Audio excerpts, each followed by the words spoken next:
Welcome back to Whispers in the Woods. I'm Thomas Kennedy.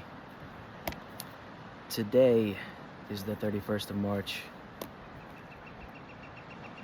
I don't really have a lot of talking points today that I want to get through, but future energy from me.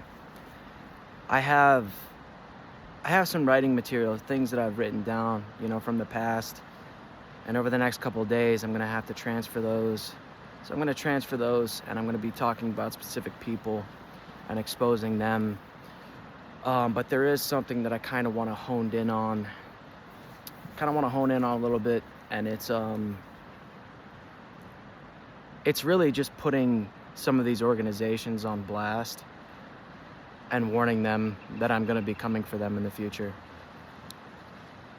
One of those organizations is Archer Western. So Archer Western, or the Walsh Group, is a company that I worked for in the past and is also involved in government collusion and corruption. I know this because of how many people came up against me within this organization.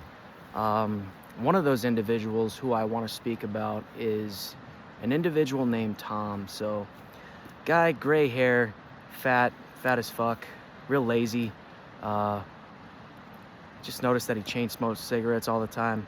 But this is one of my gang stalkers. So why this is kind of prevalent is because this individual followed me so many occasions, and he would use different vehicles to do so, using different tactics. Again, I have no doubt that he had access to my phone, to my location at all times. He would show up in very isolated portions of the job site, just to watch, just to harass me. I don't like this individual.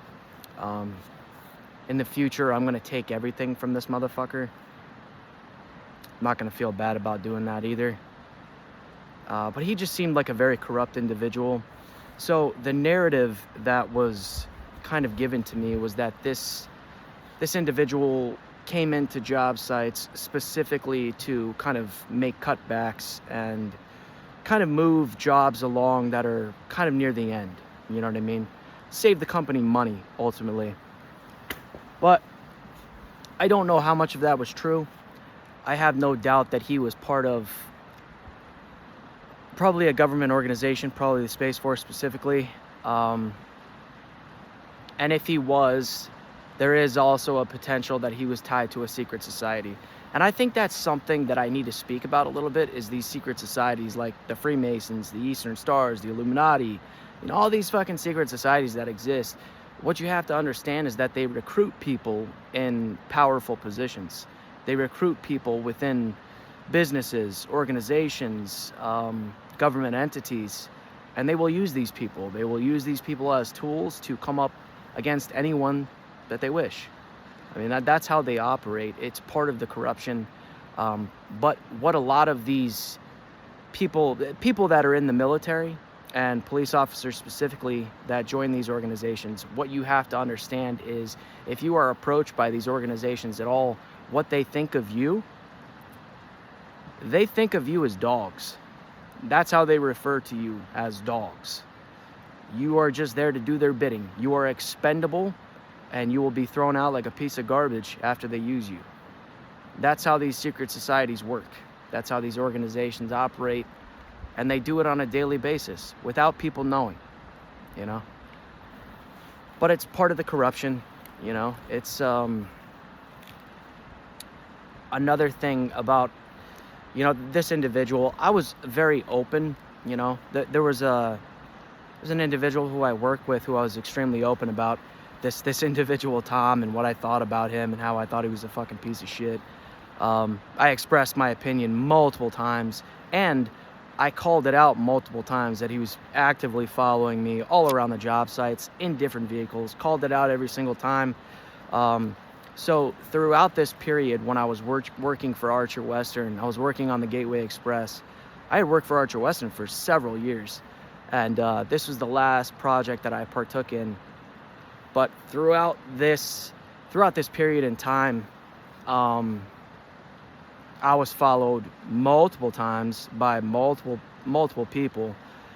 Tom just sticks out to me because he worked for the company, and he did so openly. You know what I mean? He followed me openly. You know, I don't know if he thought that I didn't notice or something. That's the weird thing about a lot of these gang stalkers and this illegal surveillance, is that so they do so overtly, but it's almost like they want to remain in some type of covert state, you know, because they don't want to be called out, because they don't want to have any type of, you know, back and forth. They don't want altercation to occur. You know what I mean? That's how some of them operate, you know, more on the covert side, but openly, you know, following you.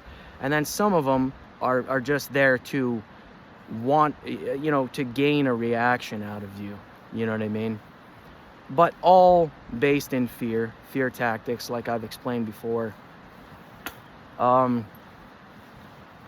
So these other individuals that would follow me, I mean, you're talking about government vehicles, you know, police officers, sheriff's department, Hillsborough County Sheriff's Department, highly prevalent. I can name multiple times where I was followed by them, where I was stalked by them. You know, they would have these little stakeouts. I remember this coffee shop that I used to go to. It was coffee shop, tea shop, and outside this particular establishment that I would visit frequently, the Space Force set up a surveillance van, a surveillance van hidden behind a fence. And then they also had another surveillance vehicle that was parked in a spot. It was made to look like it was an abandoned vehicle of some kind, but the windows were all covered up so you couldn't see. So they want to be able to watch you without you watching them. Again, one of the tactics that they use, but I spotted the van right away the first day. Again, these people can't operate and enter my world without me knowing. If something's off, I'm gonna know right away. And that shit, I called out immediately. I immediately openly fucking told the people that I was working with. I was like, look at this fucking surveillance van right here. It's not only that. In hyper states of vigilance, which is exactly what I was in, pick up different frequencies. You know what I mean? You could hear these idiots communicating through radio, telecommunication. The type of processes that they use are extremely low level. They also sent multiple individuals into this coffee shop, into this tea shop, to actively surveil me. You know what I mean? Just observe you, watch you, monitor you, try to inject them. They try to inject themselves into your life. Another tactic that they use. But one thing that I wanted to point out was that Archer Western, you have to understand this law of divine oneness. You know, everything is connected, right? So we're talking about Archer Western, but Archer Western is a huge organization. And what does that huge organization do?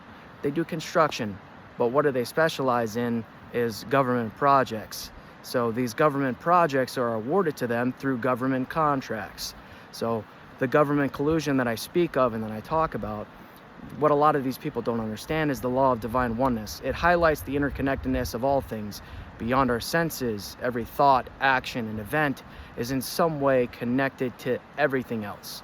And that's a lot of what they don't understand, is that everything is connected. I understand this more than most. And I understand the level of corruption that it must have took to come after one individual so hard with dozens of people and dozens of government organizations. That being said, so we spoke about Tom. I don't know this guy's last name, you know. He's not really important enough to remember. He's just a piece of shit. And if I could sue him personally, I'm going to do that. I'm going to sue Archer Western for government collusion, for harassment, for creating a toxic work environment. I mean, you fucking name it. The list goes on, but I'm going to take everything from these organizations, and I'm not going to stop until I do. Superior Construction. This is another one. So this is a construction company a lot like Archer Western. They perform projects in the same way, and they get awarded government contracts in the same way. It's all government collusion. But when I was in Fort Myers for a very brief amount of time, during my employment with Superior Construction, the amount of harassment that I experienced through Superior Construction was, wow. I mean, they pulled out all the fucking stops when I got there. I mean, there were dozens of people openly harassing me. They compromised my hotel room, manipulated the light fixtures, again, just attacking you in every which way. So you feel like you don't have any safe place at all. Multiple vehicles following me back and forth. I openly said this. Not only this, they gave me a government vehicle, right? So they gave me this work truck, this government vehicle, but they wired it. They completely wired it. So they have, what I mean by that is they were surveilling me illegally with that truck, monitoring my location at all times, listening to me. Any conversation that I had with myself was not to myself. They were listening at all times. This is the Space Force. This is part of the mind control program that they injected me into, and the secret government programs that exist that not a lot of people know about. So why were they so ineffective when it comes to me? When it comes to completely controlling me and my decision-making process? I think what a lot of these fucking idiots in the Space Force have to realize, and what they have to accept, because they don't have to like what they have to accept. Something that I've known for a long time. You don't have to like what you have to accept. I'm here to fucking destroy you. I'm here to take you the fuck down. But there's a reason why you failed. There's a reason why you failed when you came up against me. It's because this isn't the first time that people have put me in a secret government program. This isn't the first time that I've been under mind control by you dumb motherfuckers. The CIA is highly prevalent and have been there throughout my entire life in different periods, injecting themselves into my life. I mean, I can go back to a point when I was 19. So when I was 19 years old, there were very fucking dark times. You know, there was a fucking dark time. And a lot of these things that occurred, you know, in my past, I haven't pieced together until recently. I'm talking about over the past year. And I've gained this through different ways, through visions, through memory recall. A lot of what they do is memory suppression. That's one of the techniques that they've used. But I've gained some of those back, you know, through visions. Visions are extremely important to me. You know, I think it's God's way of giving me information that was previously lost. But if you're wondering why you failed so many times when you came up against me, and why you couldn't defeat me, and why you never fucking will, it's because I've already been attacked before by you motherfuckers. Probably by people more competent than you, and they fucking failed. You know? They've come close. They've come close to destroying me, but close is no fucking cigar. Close is no cigar, my friend. And now I'm here to take back exactly what's mine, which is nothing less than everything. My sovereignty. That is something that I'm definitely coming for. But what I'm coming for is more than that. It's more than my sovereignty. I want accountability. I want reform. But I'm going to destroy your organization, because really, all you are to me is just little fucking minions of the CIA. I mean, the CIA, I'm not going to defeat the CIA by myself. You know, there might be some accountability and reform in that regard. But let's be honest. I mean, the CIA has the biggest fucking budget, don't they? And they have all these little mad scientists running around doing fucking, you know, conducting MK Ultra programs within the United States on American citizens that people don't fucking know about. They have all kinds of mind control programs that they're fucking doing on people, you know, and they just use people. They use people, they discard people, they will kill people, and nobody cares. You know, nobody cares, but people better start caring, because this shit is very real, and it's going to be exposed. One way or another, it's going to be exposed. But again, if you're wondering why you failed, that's fucking why. And it's not in my destiny to die. Not yet. Not yet. You know, there was a vision that I had that I was privileged with. You know, These visions are a fucking privilege. You know, they're a blessing, but they're also a privilege. But in one of my visions, I was standing at the head of this fucking table. It was a very important table, a table that I created with individuals that I absolutely loved. People who wore military uniforms. I was in charge of generals, heads of state, important people, but people that I love, people who believed in a better world, people who are going to eradicate corruption from its core. And that's a fight. That's a fight that I'm going to conduct in the future, and I'm going to continue to. And nothing that you do right now is going to affect that from happening. So I want you to just think about that, ponder about that, deliberate that, you know, within your own small fucking brain. All you idiots that came up against me, you wonder why you fail. It's because my destiny is something that you can't touch. It's stronger than anything that you fucking idiots think that you can accomplish. You have very small minds. You have very small minds. But I'm coming for all of you. Coming for all of you. And if I know your name, like, you should fucking fear. You should have a lot of fear within you. Because if I know your name, I'm going to speak it. And if you came up to me in a specific way, I'm going to be very open about it. I'm going to be very open about it, all the things that I observe. And you're going to realize when I do that I am a force to be reckoned with. No stone left unturned.